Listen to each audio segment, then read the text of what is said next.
Hello दोस्तों, welcome to my video. This side Pankaj Sharma और आप देख रहे हैं अनफिल्टर्ड ग्रेड। तो दोस्तों, आज हम एक ऐसी डिसीज के बारे में बात करने जा रहे हैं जिससे millions of people are struggling in this world and वो ढूंढ रहे हैं एक नेचुरल और लाइफ बेस्ड अप्रोचेस कि डायबिटीज को कैसे हराया जाए विद डाइट एंड लाइफस्टाइल।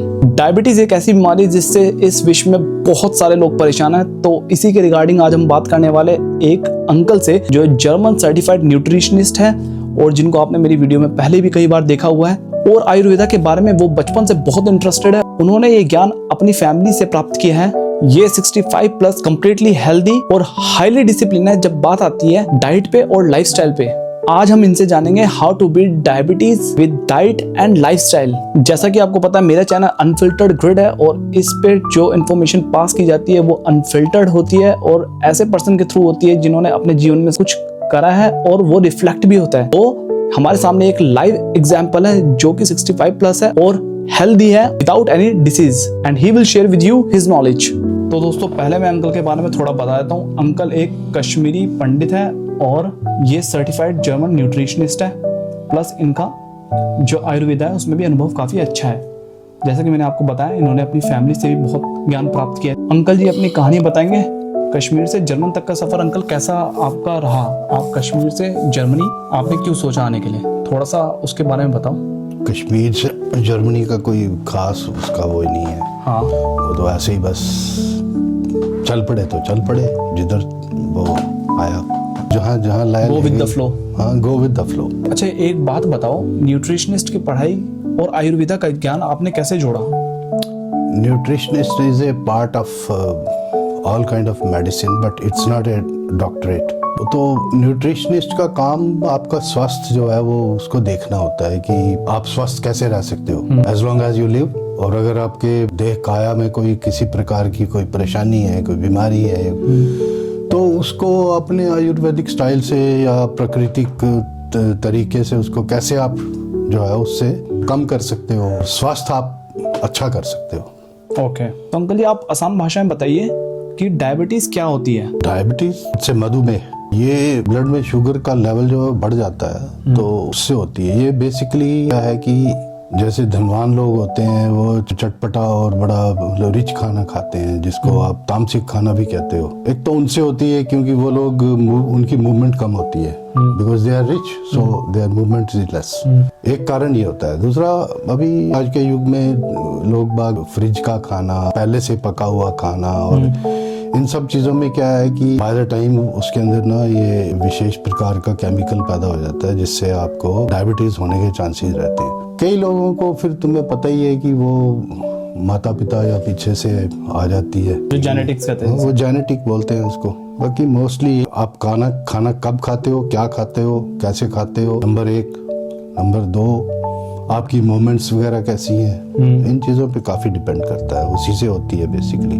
तो एक चीज़ तो मैं भूल ही गया, लोग बाग जो है ना आजकल बहुत सारे डायबिटीज़ उनको इसलिए भी होती है कि ये नए प्रकार के ड्रिंक्स वगैरह हैं, इनमें सब में आपको पता ही है कि केमिकल वाला मिठास वगैरह या मिठाइयाँ शटाइयाँ हो गई या कार्बोहाइड्रेटेड खाना ज़्यादा खा लेते हैं, चावल आटा ये वो आलू वालू हो गए। तो ये थोड़ा हर चीज़ लिमिट में लेनी चाहिए। ये नहीं है कि आपको कोई चीज़ ज़्यादा पसंद है तो आप वो ज़्यादा खाओ, उससे तो बट नेचुरल है, ये चीज़ें बॉडी में डेवलप होनी शुरू हो जाती हैं। By the time you have to identify it, it's already too late. और when it's too late then you have to go to the doctor. But of course you can always use Ayurveda and naturopathy and yoga। अगर for example to late हो गई, अब किसी को diabetes हो गई, अब क्या है कि वो डायबिटीज को रिवर्स कर सकते हैं या फिर हम लाइफस्टाइल के थ्रू डायबिटीज को रिवर्स तो नहीं कर सकते लेकिन कंट्रोल कर सकते हैं और उस लाइफस्टाइल के थ्रू और डाइट के थ्रू हम लॉन्ग लाइफ को हेल्दी तरीके से जी सकते हैं विदाउट एनी मेडिसिन। ऐसा भी कुछ होता है कुछ थोड़ा बहुत? एक दो चीज़ें एक्चुअली, मधुमेह नहीं, गुड़मार जैसी एक जड़ी बूटी है, इंडिया के किसी सेंट्रल पार्ट में पैदा होती है, तो आप वो ले सकते हैं। और आयुर्वेदा में जैसे 5-6 प्रकार के टेस्ट होते हैं, sweet, sour, salty, pungent, astringent and bitter. जिन लोगों को ये परेशानी है उनको मीठा खट्टा ये कम खाना चाहिए। मैक्सिमम उनको कड़वा, जैसे करेला हो गया, नीम हो गया, इस तरह की जड़ी बूटियां, इस तरह के फल सब्जियां वगैरह, ये सब ज़्यादा खाना चाहिए। बाकी जड़ी बूटियों में बहुत सारी चीज़ें आ जाती हैं। कुरकुमा को हिंदी में क्या बोलते हैं, हल्दी होगी, नीम हो गया, ये चीज़ें काफ़ी काम करती हैं। इलायची बेसिकली अगर वगैरह। किसी को डायबिटीज होगी तो वो करेला खा सकता है, हल्दी का सेवन कर सकता है, और नीम के पत्ते, जो बॉडी की मूवमेंट होती है, बॉडी की मूवमेंट को करते रहे ताकि जो ब्लड है वो सर्कुलेट होता रहे बॉडी के अंदर, और साइड बाय साइड डाइट तो चली रही है। आपको जैसे है कि डेली सवेरे अपना मेथी दाने की को उबले हुए पानी में डाल के छोड़ दो और डेली पियो। मेथी दाने के अंकुर निकाल के, वो मेथी दाना कड़वा होता है ना, उसकी कड़वा is a part of test.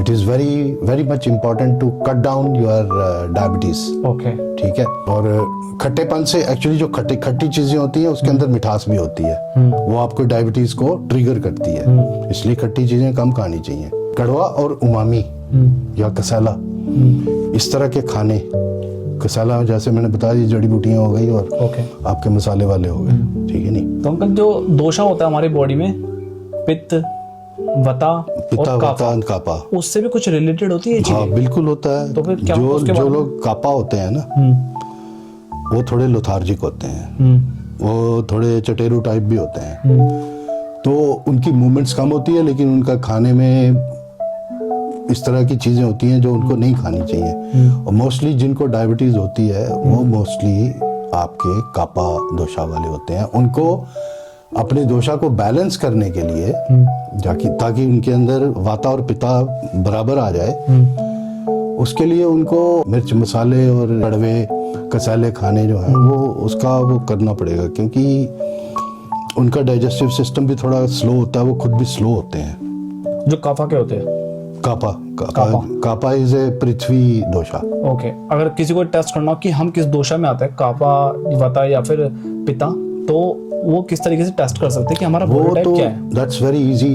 There are so many sites, websites. एक जनरल वेबसाइट मैं बोल देता हूँ, वो चाहे हिंदी में देख लो या इंग्लिश में देख लो या किसी और भाषा में, वो आपको मिलेगा दोषा टेस्ट। दोषा टेस्ट, उसमें आपका एक वो क्वेश्चनर आएगा, आपको अलग, आप एक से अधिक करो टेस्ट, जो टेस्ट करने हैं ना आप एक से अधिक करो, क्योंकि अनबीटर को क्या बोलते हैं इंग्लिश में? प्रोवाइडर। सो उसके प्रोवाइडर बहुत मिलेंगे, ठीक है। आप एक से ज्यादा करोगे तो आपको थोड़ी श्योरिटी हो जाएगी, हाँ वो भी यही बोल रहा था, ये भी यही बोल रहा था। उसको वो क्वेश्चनर आप भरोगे, वो बड़े बहुत ही प्राइवेट क्वेश्चन होते हैं, so that you have to do it at yourself, या तो उससे आपको पता चल जाएगा कि आपके अंदर कितने प्रतिशत कौन सा वाला दोषा है। उसमें जो क्वेश्चन पूछेंगे तो उन क्वेश्चन के जेन्युइन आंसर करने हैं हमें, है ना, जैसा हमें लगता है, और 2-3 टेस्ट करने हैं। तो 2-3 टेस्ट को मैच करने के बाद फिर जो तुम्हारा अगर सेम रिजल्ट आता है वो पर्टिकुलर दोषा है ना। हाँ। और आपने जैसा बताया कापा जिनका दोषा होता है वो बंदे लेजी होते हैं, तो उन्हें ये चीजें अवॉइड करनी चाहिए। उनको मीठी और खट्टी चीजें कम लेनी चाहिए, और बॉडी की मूवमेंट उनकी ज्यादा होनी चाहिए। बॉडी की मूवमेंट अगर ज्यादा, जैसे वो कापा वाले जो होते हैं बॉडी की मूवमेंट कम करते हैं, तो एटलीस्ट वो 5-6 किलोमीटर वॉक तो कर सकते हैं, ठीक है नहीं? सही बात है। जॉगिंग कर सकते हैं, बहुत बढ़िया है, अदरवाइज वॉक कर लें। अंकल जी एक मोस्ट इंपॉर्टेंट चीज पूछता है कि डाइट क्या होनी चाहिए पर्सन की, अगर जिसको शुगर हो गया तब उसे कैसी डाइट मेंटेन करनी है कि वो उसे कंट्रोल कर सके? हाँ, जैसे मैंने बोला ना, उसको थोड़े बहुत ज्यादा तीखे मिर्च मसाले नहीं खाने, उसको अपना जो फैट कंजम्पशन है, जो उसकी फैट कंजम्पशन जो है वो अनसैचुरेटेड होनी चाहिए, जैसे कि सरसों का तेल हो गया, कोकोनट ऑयल हो गया, ओरिजिनल, सैचुरेटेड नहीं, अनसैचुरेटेड, ओरिजिनल। देसी घी हो गया, गाय का, भैंस का नहीं या बकरी का। दूसरी चीज ये है कि आप जो है फाइबर वाले फल, शाक, तरकारी, जैसे सेब खाना है तो छिलके उसको अच्छी तरह गर्म पानी से धो के खाओ। अब केला तो मैं नहीं कहूंगा कि छील के नहीं खाना, तो बट ये है कि जो छील के बिना छिले जो चीजें खाई जा सकते हैं उनको आप बिना छिले खाओ। यानी कि फलों को हमें जूस बना के नहीं पीना चाहिए, हमें फलों को उसके छिलके के साथ, तो बहुत डेंजरस है, ताकि छिलका हमें क्या देता है? फाइबर, और ये हमारी शुगर को कंट्रोल करता है। हाँ? ये फाइबर आपका फ्लो बढ़ाता है ना, मलमूत्र का फ्लो बढ़ाता है। कापा वालों को एक्चुअली कब्ज की बीमारियां होती हैं, काफियों को। जो कापा के लोग होते हैं उन्हें कब्ज की बीमारी होती है। ओके, क्यों? कापा एयर डाइजेशन नहीं, kapha is prithvi. Okay. Air is vata. Okay. उनको उनका डाइजेशन सिस्टम इतना बढ़िया नहीं होता, गैस वैस पैदा होती है, होता है, मतलब इस तरह की, मैं इतना वो डॉक्टर तो हूँ नहीं, हाँ, बेसिक नॉलेज है। तो वो उनको वो फाइबर वाली, जैसे ईसबगोल हो गया, one of the best thing, ठीक है। वो आप नॉर्मल लाइफ में आपको कोई प्रॉब्लम नहीं है बॉडी को, ठीक है, आप नॉर्मल सप्ताह में एक बारी 2 बारी ईसबगोल पानी में घोल के पी सकते हो।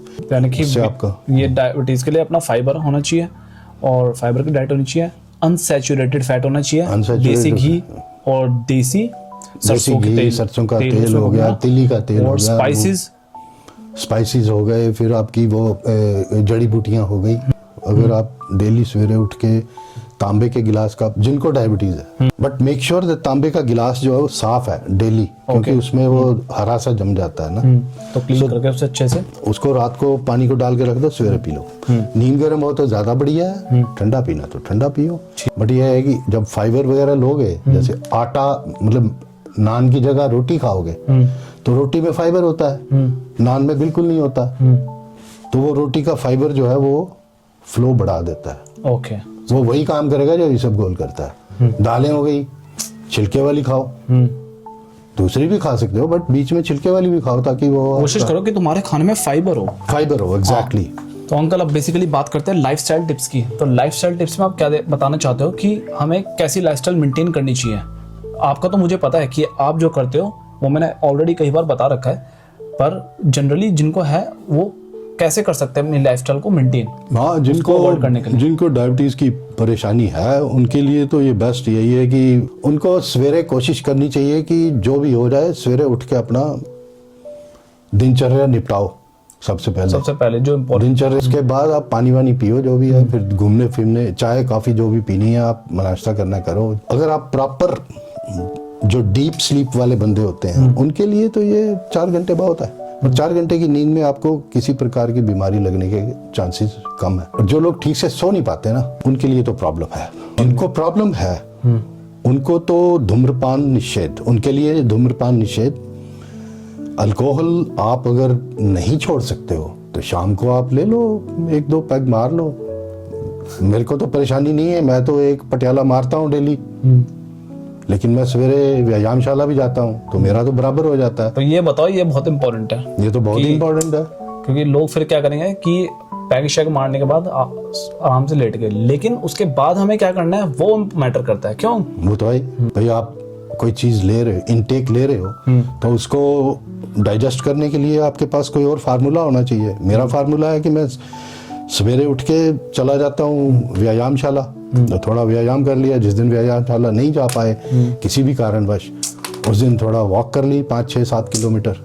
ये सोच वाला जो चक्कर है ना, ये तो सबसे ज्यादा इंपॉर्टेंट है। ये आपके आधे रोग जो हैं आपकी सोच के कारण पैदा होते हैं, या स्वास्थ्य ठीक रहता है। जिनकी सोच जो रात को उल्टा सीधा पिक्चर देख के, उल्टा सीधा वो मोबाइल के बगल में रख के सोते हैं, या उल्टे सीधे प्रोग्राम देख के, और वो दिमाग में रात को घूमते रहते हैं। वो एक्चुअली सोचते हैं कि वो सो रहे हैं, वो सो नहीं रहे होते, वो उनका दिमाग चल रहा होता है, और बुरे बुरे सपने आते हैं, तो वो उनकी नींद पूरी नहीं होती। सोने से पहले अगर प्रभु का, ईश्वर का, अल्लाह का, जीसस क्राइस्ट का नाम सिमरन करके, या अपने गुरुजी का नाम सिमरन करके अगर आप थोड़ा नाम लेके सो जाओ तो आपको शांति मिलेगी। अदरवाइज ओम का उच्चार करो 4-5 बारी, 7 बारी, 10 बारी, और उसके बाद सो जाओ। मेडिसिन जो होती है, देखो मेडिसिन जो है वो इम्पोर्टेंट है कि आप कहीं ऊपर ही ना चले जाओ डायबिटीज के कारण, कोई ज़्यादा मतलब प्रॉब्लम कोई बढ़ ना जाए, इसलिए डॉक्टर से कंसल्ट करना सबसे ज़्यादा इम्पोर्टेंट होता है। प्लस मेडिसिन लेना टाइमली जो डॉक्टर ने बताई है। बट यह है कि आप उसको अपने आप को और ज़्यादा इम्प्रूव करने के लिए आपको लाइफस्टाइल तो चेंज करना पड़ेगा। आपको अपना जीवन जो है पूरा डिसिप्लिन बना के रखना पड़ेगा। जब तक जीना है तो डिसिप्लिन बना के जियो। अगर नहीं इंटरेस्ट है तो बात अलग है। ये बचपन में भी हो सकती है, जवानी में भी हो सकती है, और बुढ़ापे में भी हो सकती है। इसकी कोई एज लिमिट नहीं है। तो दोस्तों, मेरे को अंकल की बातें सुन के ये एक निष्कर्ष पे पहुंचा हूं कि जो ये डायबिटीज है, ये कोई एक ऐसा नहीं कि श्राप है, अगर हम सही डाइट, लाइफस्टाइल और डिसिप्लिन को फॉलो करें तो हम सब एक स्वस्थ जीवन जी सकते हैं। तो दोस्तों, अगर आपको ये जानकारी मददगार लगी तो इसे लाइक करिए और शेयर करिए उन लोगों को जिनको डायबिटीज है और जिनको नहीं है, लेकिन वो ऐसी जीवन शैली उन्होंने अपना रखी है कि फ्यूचर में उनको होने की संभावनाएं हैं। Exactly. ताकि उनको नॉलेज मिले और वो भी अपनी लाइफ को लॉन्ग, हेल्दी और हैप्पी बना सके। एग्जैक्टली। तो अगर आपको ये वीडियो पसंद आए तो इसे लाइक करिए, सब्सक्राइब करिए और जुड़े रहिए। जुड़े रहिए। Thank you very much. हम आपको मिलेंगे नए एपिसोड में नई इंफॉर्मेशन के साथ।